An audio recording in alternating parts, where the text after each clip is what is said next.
خدا سے مانگ جو مانگنا ہو اے اکبر، خدا سے مانگ جو مانگنا ہو اے اکبر، کہ یہ وہی در ہے جہاں ذلت نہیں سوال کے بعد، کہ یہ وہی در ہے جہاں ذلت نہیں سوال کے بعد۔ دوستوں، اکبر الہ آبادی صاحب کا یہ شعر جو میں نے پڑھا، حضرت یہی کہنا چاہتے ہیں کہ اللہ سے مانگ، جتنا مانگنا ہے اتنا مانگ، کیونکہ یہ وہ در ہے، یہ وہ مقام ہے، یہ وہ ذات ہے کہ جہاں مانگنے کے بعد ذلت نہیں اٹھانی پڑتی۔ فار ایگزامپل، اگر ہم کسی انسان سے، اپنے بہت خاص انسان سے بھی ایک بار، دو بار، تین بار ہیلپ مانگ لیں، ہم چوتھی بار مانگیں گے وہ ہمیں تیسری آنکھ سے دیکھے گا، بری نظروں سے دیکھے گا، وہ ہم سے بدگمان ہو جائے گا۔ لیکن یہیں اگر ہم رحمان کی بات کریں تو اسے تو ہمارا مانگنا بہت پسند ہے۔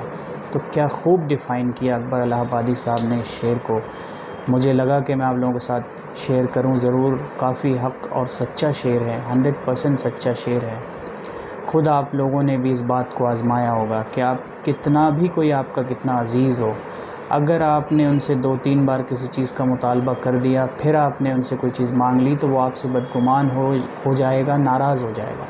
لیکن اللہ رب العزت کی ذات ایک ایسی ذات ہے کہ جس سے جتنا مانگو گے آپ اتنا سنور جاؤ گے، وہاں ذلت نہیں سوال کے بعد۔ السلام علیکم۔